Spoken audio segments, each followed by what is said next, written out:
اعوذ باللہ من الشیطان الرجیم بسم اللہ الرحمن الرحیم معزز سامعین عزیز طلباء و طالبات السلام علیکم ورحمۃ اللہ وبرکاتہ۔ پیارے بچوں، آج 22 جون 2020 دن سوموار، یہ جماعت 10ویں کا کلاس ہے۔ مضمون جیسے کہ آپ جانتے ہیں اردو، اور آج ہمارا عنوان جو ہے وہ ہے شاد عظیم آبادی کی غزل کی تشریح۔ کل جو میں نے آپ کو لیکچر دیا 21 جون کو، وہ تھا شاد عظیم آبادی پر نوٹ، مختصر نوٹ، مدرنہ نوٹ میں نے آپ کو سمجھایا، پڑھایا۔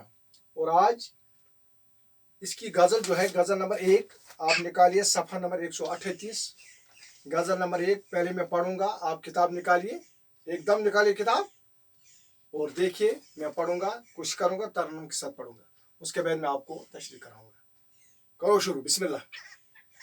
تمناؤں میں الجھا گیا ہوں، تمناؤں میں الجھا گیا ہوں، کھلونے دے دے کے بہلایا گیا ہوں۔ کھلونے بچوں کو دیتے ہیں، کھلونے دے کے بہلایا گیا ہوں اس کوچے کے ہر ذرا سے آگاہ، ادھر سے متوں آیا گیا ہوں۔ مزہ آیا؟ ہاں، خاموش سے سنیے۔ دل مضطر سے پوچھ ایرون کے بزم، دل مضطر سے پوچھ ایرون کے بزم، میں خود آیا نہیں لایا گیا ہوں۔ میں شاٹھی گام خود نہیں آیا، مجھے لایا گیا ہے۔ نہ تھا میں موت کی اعجاز مئی کا، نہ تھا میں موت کی اعجاز مئی کا، بڑی مشکل سے منوایا گیا ہوں۔ کیسا مزہ ہو ٹنت والے؟ مزہ آ گیا؟ لے لو مزہ، عیش کرو۔ بڑی مشکل سے منوایا گیا ہوں۔ آخری شعر جس کو مقطع کہتے ہیں۔ کجا میں اور کجا شاد دنیا، شاد عظیم آبادی کا تخلص ہے، اور اپنے نام کے بدلے آخری شعر میں استعمال کیا، اس کو تخلص کہتے ہیں۔ کجا میں اور کجا شاد دنیا، کہاں سے کس جگہ لایا گیا ہوں۔ امید ہے آپ کو مزہ آیا ہوگا۔ پہلے بھی میں نے آپ کو بتایا، ایسی آواز، اتنی آواز، سریلی آواز جو میں آپ کو جیسے سکول میں تھی، یہاں نہیں ہے۔ یہاں ہمارے آس پاس ہمسائے بیٹھے ہیں، وہ دیکھیں گے ماشا جی کیا کر رہا ہے، یہ کیوں وہاں گانا گا رہا ہے، لیکن مجھے مزہ آتا ہے جب میں ترنم میں، ٹیون میں غزل پڑھوں۔ بہرحال انشاءاللہ ضرور پڑھیں گے بشرط زندگانی اللہ کرے۔ بہرحال آپ دیکھیے عزیز بچوں، اب ہم اس غزل کی مختصر تشریح کریں گے۔ آپ غور سے سنیے اور بالکل اچھی طرح سے آپ اس کو ذہن نشین کریں۔ پہلا شعر، تمناؤں میں الجھایا گیا ہوں، کھلونے دے کے بہلایا گیا ہوں۔ شاعر جو ہے شاد اس غزل کے مطلع میں فرماتے ہیں۔ مطلع غزل کا پہلا شعر، مقطع غزل کا آخری شعر۔ یہ مقطع ہے۔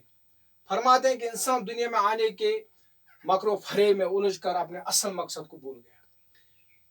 شاد اس شعر میں فرماتے ہیں کہ دنیا، انسان کس لیے آئے یہاں، اس کا ایک مقصد تھا، اس کا ایک مطلب تھا، لیکن بدقسمتی سے یہ تمناؤں میں، یہ خواہشات میں پھنس گیا۔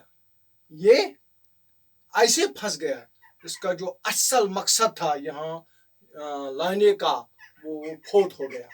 اور انسان نے اپنے دل میں اتنی تمنائیں دبا کے رکھی ہے کہ مرتے دم تک پوری، اس کو اتنی تمنائیں ہیں، میں ایسی گاڑی لاؤں، ایسے محلے تعمیر کروں، یہ کروں وہ کروں، اور اسی کے نیچے یہ دب گیا آج کا انسان۔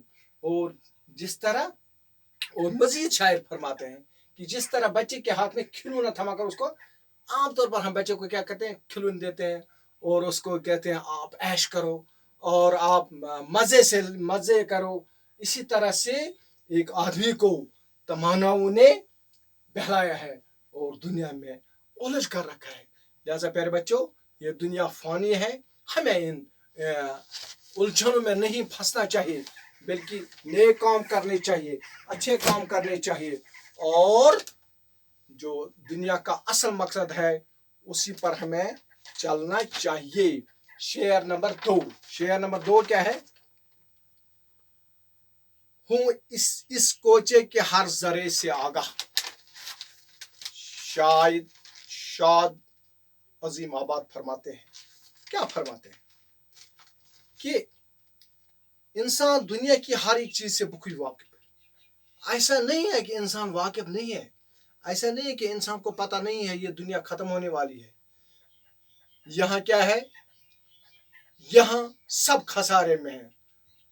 واقعی وہ خسارے میں نہیں جو سوچ سمجھ کر اس وقت کا, اس زمانے کا, اس دنیا کا صحیح استعمال کریں. اور دنیا کی حقیقت بھی انسان اچھی طرح جانتا ہے کیونکہ انسان اس سے دراز سے کیا ہوتا ہے, جیتا اور مرتا ہے اور بہت مجھ سے آنا جانا ہے. اور انسان جانتا ہے کتنے آئے, حضرت آدم سے آج تک کتنے لوگ آئے کتنے گئے, یہ انسان جانتا ہے. اور یہی دنیا کی اصل حقیقت ہے, آنا اور جانا, یہ سب انسان جانتا ہے. اس کے بعد بھی اگر کوئی سوچ نہ پائے تو وہ اس کی بدقسمتی ہے. اور تیسرا شعر کیا ہے؟ دل مزدر سے پوچھ اے رون کے بزم, میں خود آیا نہیں لایا گیا ہوں. اس شعر میں فرماتے ہیں, شاد فرماتے ہیں کہ میرے دل بے قرار, دل کو اس دنیا میں چین و اطمینان نہیں. میرا دل جو ہے بے قرار ہے, اس کو پریشانی ہے, اس کو بے قراری ہے, اس کو چین نہیں ہے. میں اس دنیا میں اکتا گیا ہوں, مجھے اس دنیا کی اب تسلی ہو گئی ہے. کیوں؟ لیکن یہاں مجبور رہنا ہے کیونکہ انسان کے جینے اور مرنے کا فیصلہ خود ہی خود ہے. لیکن یہاں مجھے جینا ہے اور مرنا کا جو فیصلہ ہے وہ کس کے ہاتھ میں؟ وہ اوپر والے کے ہاتھ میں, کیونکہ میں خود نہیں آیا, مجھے لایا گیا ہوں. مجھے کسی نے لایا ہے اور لانے والا اللہ ہے. ہم اس کی مرضی سے یہاں آئے اور اسی کی مرضی سے, یعنی اللہ نے ہمیں یہاں لایا اور جب وہ اس دنیا سے ہمیں واپس لے گا تو وہی اسی کی مرضی ہے, اس میں ہمارا کوئی دوش نہیں ہے. اور شعر نمبر 4. نہ تھا میں موت کے اعجاز مئی کا, بڑی مشکل سے منوایا گیا ہوں. پیارے بچوں شاد اس شعر میں فرماتے ہیں, کیا فرماتے ہیں کہ مجھے عشق کی شراب پر اعتقاد نہیں تھا کہ عشق کی شراب سے انسان پہ کیا گزرتے ہیں. یعنی جو لوگ شراب پیتے ہیں مجھے اس پر اعتقاد ہی نہیں تھا کہ یہ کیوں شراب پیتے ہیں, ان پر کیا گزرتی ہے اور اس کی تاثیر کیا ہے. کیونکہ میں خود شراب نہیں پیتا ہوں, میں بڑی مشکل سے اس عمل کی طرف راغب ہو گیا. اب مجھے پریشانی ہے کہ ایسا نہ ہو کہ میں بھی اس عمل کی طرف راغب ہو جاؤں, ادھر جاؤں. یہ مجھے پتہ نہیں ہے اس سے کیا ہوتا ہے. جو لوگ ایسا کرتے ہیں ان کا حال کیا ہے. پیارے بچوں آخری شعر جس کو مقطع کہتے ہیں, شاد فرماتے ہیں کجا میں اور کجا آئی شاد دنیا. شاد کیا فرماتے ہیں؟ کجا میں اور کجا یہ دنیا, کہاں سے کس جگہ لایا گیا ہوں. اپنے آپ سے اس آخری شعر میں شاعر جو ہے اپنے آپ سے مخاطب ہو رہا ہے اور پوچھتا ہے اپنے آپ سے کہ انسان کے بس میں کچھ نہیں ہے. آئے شاد آپ کے بس میں کیا ہے؟ کچھ نہیں ہے. انسان کے بس میں کچھ نہیں ہے. ہر چیز پر کس کی قدرت ہے؟ بولو پیارے بچوں, اللہ کی قدرت ہے. وہ قادر ہے, وہ قدرت رکھتا ہے, وہ سارا کنٹرول رکھتا ہے اس دنیا پر. ورنہ میری ہستی کیا ہے جو میں اس دنیا میں ہر قدم رکھتا, ورنہ میری کیا ہستی ہے, یہ اسی کا کرنا ہے. ایک انسان اگر انسان اپنا وجود دیکھے گا, جب ہم اس شعر میں تھوڑا گہرائی میں جائیں گے, انسان کا وجود کیا ہے, یہ کہاں سے آتا ہے اور پھر یہ کیا کیا کرتا ہے. انسان کو اپنے وجود پر نظر ہونی چاہیے. میں نے کہاں سے سفر شروع کیا اور کہاں پر الجھ گیا, اور میں نے سفر کہاں کا, کب میں کہاں تھا, پھر کہاں آیا, اس دنیا میں کب آیا اور مجھے کہاں جانا ہے. درخت انسان مجبور ہے, لیکن پیارے بچوں یہ جو شاد عظیم آبادی ہے, عظیم شاعر ہے,